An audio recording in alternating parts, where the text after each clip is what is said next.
जय जोहार, नमस्कार। छत्तीसगढ़िया चैनल देख रहे हैं आप। छत्तीसगढ़ की तमाम सभी बड़ी महत्वपूर्ण काम की खबरों की शुरुआत करते हैं आज की पहली बड़ी खबर के साथ। छत्तीसगढ़ में होने वाले चुनाव के पोलिंग बूथों में अब चुनाव आयोग के द्वारा सीसीटीवी कैमरे लगाए जाएंगे और इसी वजह से मतदान की होगी निगरानी। प्रदेश में कुल 24,109 पोलिंग बूथ हैं। वैसे प्रदेश के 11,855 यानी 50% मतदान केंद्रों पर एक सीसीटीवी कैमरा लगाया जाएगा। वहीं पहले चरण में 2,430 पोलिंग स्टेशनों में सीधा लाइव वेबकास्टिंग होगा। मुख्य निर्वाचन पदाधिकारी के कार्यालय के द्वारा निगरानी की जाएगी। भारतीय जनता पार्टी छत्तीसगढ़ में विधानसभा चुनाव के लिए अब चुनाव के दौर पर ताबड़तोड़ चुनावी रैली करने जा रही है। 40 स्टार प्रचारकों को समय तय कर दिया गया है। आप बता दें कि 40 स्टार प्रचारकों के द्वारा लगभग 60 चुनावी सभाएं होंगी। प्रधानमंत्री नरेंद्र मोदी का 16 चुनावी सभा प्रस्तावित है, तो वहीं अमित शाह, राष्ट्रीय अध्यक्ष जेपी नड्डा के अलावा वहीं पार्टी अध्यक्ष जेपी नड्डा छत्तीसगढ़ में 3 दिनों तक कैंप कर सकते हैं। तो वहीं नड्डा का रायपुर में रोड शो कराए जाने की तैयारी की जा रही है। वहीं छत्तीसगढ़ में बीजेपी के स्टार प्रचारक उत्तर प्रदेश के मुख्यमंत्री योगी आदित्यनाथ का सबसे ज्यादा डिमांड हो रहा है। तो वहीं योगी आदित्यनाथ छत्तीसगढ़ में 6 सभाओं को संबोधित करेंगे। इसके अलावा चुनाव प्रचार के लिए असम के मुख्यमंत्री हेमंत बिस्वा को भी बुलाने का छत्तीसगढ़ में घूमते हुए पहुंचे सचिन तेंदुलकर। जी हां, क्रिकेट के धुरंधर भारत रत्न सचिन तेंदुलकर से छत्तीसगढ़ पुलिस ने पूछताछ की है। सचिन की गाड़ी न केवल रोकी गई बल्कि उससे सवाल जवाब भी किए गए। छत्तीसगढ़ में चुनाव होने की वजह से आदर्श आचार संहिता लागू है। सीमाओं पर पुलिस की चौकसी तेज हो गई है, जहाँ सीमाओं पर चेकिंग के दौरान सचिन की गाड़ी रोकी गई। सचिन से पूछताछ करने पर पता चला कि सचिन तेंदुलकर कान्हा खिसली घूमने के लिए जा रहे हैं। दौरान सुरक्षा पर तैनात पुलिस कर्मियों ने भी सेल्फी ली। छत्तीसगढ़ में 4 लाख नए वोटर्स को लुभाने के लिए कांग्रेस पार्टी के द्वारा नई चाल चली जा रही है। यहाँ छत्तीसगढ़ में कांग्रेस पार्टी के द्वारा फर्स्ट टाइम वोटर्स मैराथन का आयोजन किया जा रहा है, जहाँ पहली बार ऐसे होगा कि 100 विजेताओं को मिलेगा सीएम भूपेश बघेल से मिलने का मौका। छत्तीसगढ़ में यह आयोजन युवा कांग्रेस तथा NSUI के द्वारा साथ में मिलकर किया जा रहा है। आज जागरूकता रैली के रूप में 30 अक्टूबर को रायपुर के तेली बांधा तालाब मरीन ड्राइव में पहुंचकर वहां से गांधी मैदान तक मैराथन दौड़ का आयोजन किया जाएगा। इस मैराथन में पहले 100 प्रतिभागियों को सीएम भूपेश बघेल से मिलने का मौका दिया जाएगा। बता दें कि इस दौड़ के लिए युवा ऑनलाइन रजिस्ट्रेशन कर इस दौड़ से जुड़ सकते। तो वहीं फर्स्ट टाइम वोटर्स मैराथन का हिस्सा लेने के लिए युवा मतदाता 9013141414 पर कॉल करके सीधे दिए गए QR कोड से स्कैन कर रजिस्ट्रेशन कर सकते हैं। छत्तीसगढ़ की ज्ञानेश्वरी यादव ने जीता स्वर्ण पदक। जी हां, गोवा में 37वीं राष्ट्रीय खेल का आयोजन 26 अक्टूबर से 9 नवंबर तक भारतीय ओलंपिक संघ एवं गोवा ओलंपिक संघ के तत्वाधान में किया जा रहा है। राष्ट्रीय खेल में वेट लिफ्टिंग खेल का आयोजन कैंपस ओपन ग्राउंड पपड़जी गोवा में 23 से 25 अक्टूबर के बीच शुरू किया गया था, जहाँ खेल के दूसरे दिन छत्तीसगढ़ की ज्ञानेश्वरी यादव ने 49 किलोग्राम वर्ग के स्केच तथा 80 किलोग्राम के क्लीन तथा जर्क 97 किलोग्राम कुल 177 किलोग्राम का वजन उठाया और स्वर्ण पदक पर अपना कब्जा किया। बीजापुर के बरदेला गांव के पास जवान और नक्सली के बीच मुठभेड़ चल रही है। इसके विरोध में नक्सलियों ने गुरुवार यानी आज बस्तर बंद का आह्वान किया है। इससे पहले बुधवार की शाम 7:30 बजे नक्सलियों ने दंतेवाड़ा बीजापुर नेशनल हाईवे पर लकड़ियों के ढेर लगाकर आग लगा दी और दहशत फैलाने की कोशिश की। इतना ही नहीं, नक्सलियों ने IED ब्लास्ट कर 8 से 10 राउंड फायरिंग भी की। भारी संख्या में जवान पहुंच गए हैं। दोनों ओर से फायरिंग हो रही है। आपको बता दें कि नक्सली कमांडर नागेश पदम के मारे जाने के बाद नक्सलियों में बौखलाहट सामने देखने को मिली है। तो वहीं नक्सली नेता मोहन ने स्वास्थ्य सुविधाओं को छोड़कर सभी को बंद करने में सहयोग प्रदान करने की अपील की है। प्रदेश में दूसरे चरण के तहत होने वाले विधानसभा चुनाव के लिए प्रत्याशियों के नामांकन की प्रक्रिया चल रही है। भाजपा प्रत्याशी बृजमोहन अग्रवाल राजेश मूरत ने शुभ मुहूर्त देखकर जमा किया अपना नामांकन। बृजमोहन अग्रवाल रायपुर दक्षिण से, तो वहीं राजेश मूरत रायपुर पश्चिम से लड़ेंगे चुनाव। तो वहीं भारतीय जनता पार्टी के प्रदेश अध्यक्ष अरुण साहू ने शक्ति में सभा को संबोधित करते हुए कहा, शक्ति से डॉक्टर खिलावन साहू, जयजयपुर से कृष्णकांत चंद्रा और चंद्रपुर से संयोगिता सिंह जुदेव ने अपना नामांकन भरा। श्री साव इन प्रत्याशियों के नामांकन रैली में भी शामिल हुए। तो वहीं कांग्रेस पार्टी की ओर से मुख्यमंत्री भूपेश बघेल नामांकन की प्रक्रिया हेतु बेमेतरा जिला पहुंचे, जहां वे जिले के तीनों विधानसभा सीटों पर प्रत्याशियों की नामांकन रैली में शामिल हुए और सभा को संबोधित करते हुए आमजन से आशीर्वाद मांगा। बेमेतरा से आशीष छाबड़ा, साजा से रविंद्र चौबे और नवागढ़ से गुरुरुद्र कुमार ने अपने नामांकन दाखिल किए। तो वहीं रायपुर ग्रामीण क्षेत्र से कांग्रेस पार्टी के उम्मीदवार पंकज शर्मा ने भी नामांकन दाखिल किया।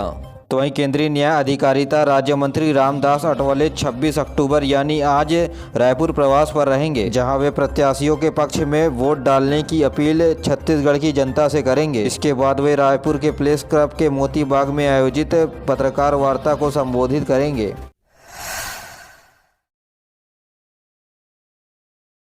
छत्तीसगढ़ में जनता कांग्रेस जोगी के पार्टी के विधायक प्रमोद शर्मा आज हजारों कार्यकर्ताओं के साथ में कांग्रेस में प्रवेश करेंगे। बलौदाबाजार जिले के वर्तमान विधायक प्रमोद शर्मा आज हजारों कार्यकर्ताओं के साथ कांग्रेस में प्रवेश करेंगे। काफी दिनों से उनके प्रवेश को लेकर कवाफ लगाए जा रहे थे। प्रमोद शर्मा आज बलौदाबाजार जिले के दशहरा मैदान में मुख्यमंत्री भूपेश बघेल, प्रदेश प्रभारी कुमारी शैलजा, प्रदेश अध्यक्ष दीपक बैज के समक्ष कांग्रेस प्रवेश लेंगे। बता दें कि प्रमोद शर्मा शुरू से ही कांग्रेस पार्टी के कार्यकर्ता के रूप में रहे हैं। इसके बाद पार्टी के छत्रछाया में रहकर जिला पंचायत सदस्य तथा जनपद पंचायत सदस्य के भी चुनाव लड़े हैं। उन्होंने 5 वर्ष पूर्व कांग्रेस से विधायक की टिकट मांगी थी और नहीं मिलने पर कांग्रेस छोड़कर जोगी का कांग्रेस का दामन थाम कर विधायक बने थे।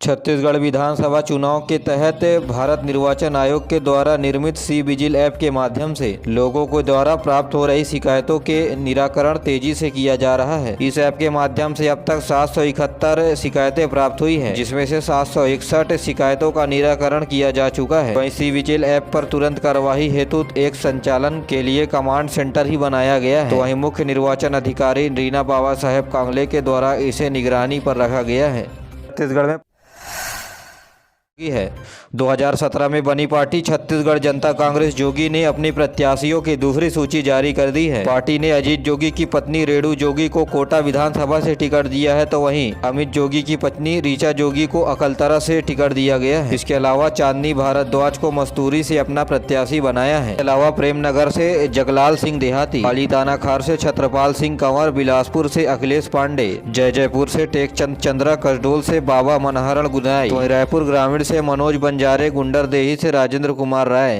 वहीं भिलाई नगर से जहीर खान को टिकट दिया गया है।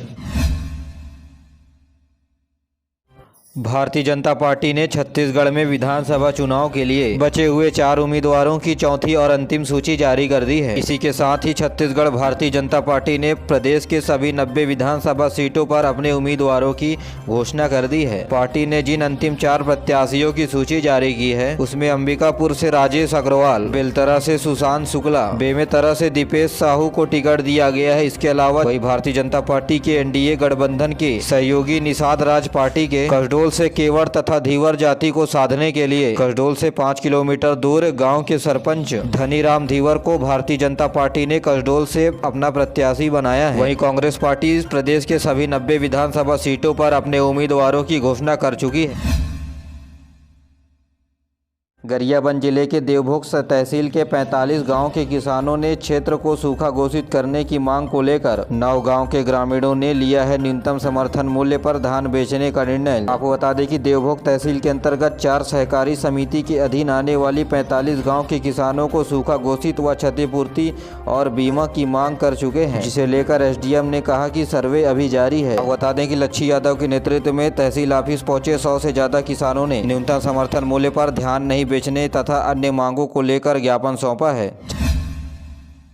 55 गांव के ग्रामीणों ने मतदान का किया बहिष्कार। 3 सूत्री मांगों को लेकर 1 साल से कर रहे हैं धरना प्रदर्शन। नारायणपुर जिले के अबूझमाड़ में 5 जगहों पर बेड़ा डेह, कच्चापाल, मंडोनार, ओरछा, तोयामेटा गांव में हजारों की संख्या पर ग्रामीण अपने 3 सूत्री मांगों को लेकर धरना पर बैठे हुए हैं।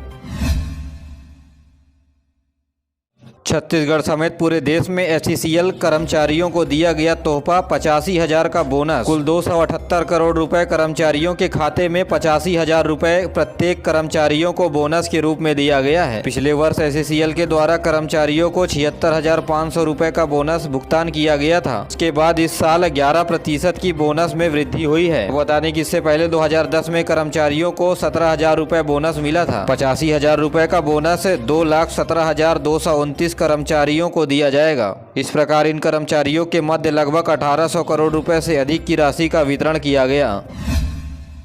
छत्तीसगढ़ माध्यमिक शिक्षा मंडल ने डीएलएड के प्रथम एवं द्वितीय वर्ष के पूरक तथा अवसर परीक्षा के लिए टाइम टेबल जारी कर दिया गया है। डीएलएड यानी डिप्लोमा इन एलिमेंट्री एजुकेशन 9 से 19 दिसंबर के बीच लिया जाएगा, तो वहीं द्वितीय वर्ष की अवसर परीक्षा 9 दिसंबर से 15 दिसंबर के बीच होगी। ईयर के लिए परीक्षा का समय सुबह 8 बजे से 11:30 बजे के बीच रखा गया है। सेकेंड ईयर की परीक्षा 2 बजे से 5:30 बजे के बीच होगी। इसके अलावा डीएलएड के अवसर परीक्षा वाले विद्यार्थी टाइम टेबल cgbsc.nic.in पर समय के अनुसार चेक कर सकते।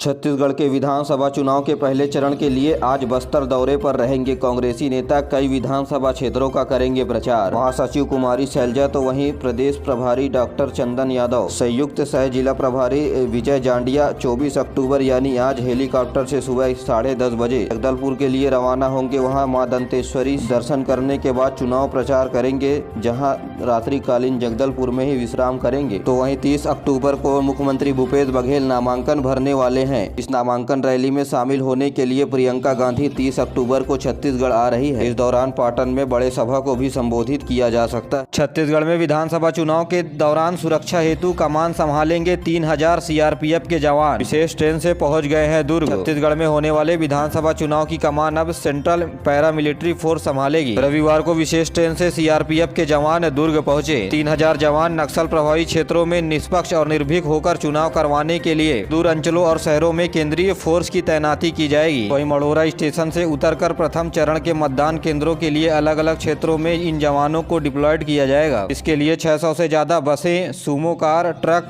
का अधिग्रहण किया गया है। ये फोर्स छत्तीसगढ़ में दूसरे चरण के चुनाव तक मोर्चा संभालेंगी। 7 नवंबर को पहले चरण का मतदान होगा। 20 सीटों पर मतदान होगा, जिसमें पंडरिया, कवर्धा, खैरागढ़, डोंगरगढ़, राजनांदगांव, डोंगरगांव, खुज्जी, मोहला, मानपुर, अंतागढ़, भानुप्रतापपुर, कांकेर, केशकाल, कोंडागांव, नारायणपुर, बस्तर, जगदलपुर, चित्रकूट, दंतेवाड़ा, बीजापुर, कोंटा विधानसभा क्षेत्र शामिल है। आपको बता दें कि बस्तर संभाग के 12 विधानसभा क्षेत्र एवं मुंगेली और कवर्धा नक्सल प्रभावित जिले में शामिल हैं और इन जिलों को अति संवेदनशील की श्रेणी में डाला गया है।